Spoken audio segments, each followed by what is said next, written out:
Pozdravljeni. V akciji Postanite zdravi in mladi s kalčkom boš poskrbel za del, ki zadeva športne aktivnosti. Kakšne koristi si lahko nagrajenci obetajo od tega dvomesečnega intenzivnega športno-prehranjevalnega programa zdravega načina življenja? Terence, res da je v ospredju moj del, ki ga pokrivam športni, ampak gledam celostno, gledam življenjski slog posameznika, v katerem gibanje igra gotovo pomembno vlogo. Še bolj pomembno pa je gotovo, kako posameznik je, kaj pije tekom dneva, tudi koliko ima počitka tekom noči, pa tudi katere stvari počne, kakšne dejavnosti ima v dnevu, da je na koncu dneva zadovoljen. Se pravi, spremljal bom dejansko 5 dejavnikov: prehrana, pitje tekočin, pametna vadba, se pravi takšna vadba, ki bo skladna z ciljem posameznika, in pogovorili se bomo tudi malo o tem, da je treba tudi počivati in skrbeti za svoje zdravje. Le to v bistvu prinaša tudi vitalnost v naše telo in pa zadovoljstvo in dobro počutje.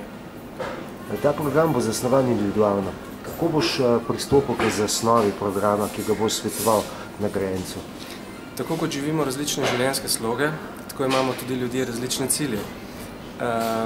Sledil bom posamezniku, določili bomo 2 ali pa 3 osebne cilje, povezane z zdravjem, dobrim počutjem, gibanjem, kaj bi želela oseba spremeniti v svojem življenjskem slogu. Če so pa zelo konkretna, ob tem, da bomo pripravili poseben program gibanja, ki bo popolnoma prilagojen posamezniku, bomo imeli tudi posebno napravo, sodobno tehtnico, kjer bomo spremljali sestavo telesa.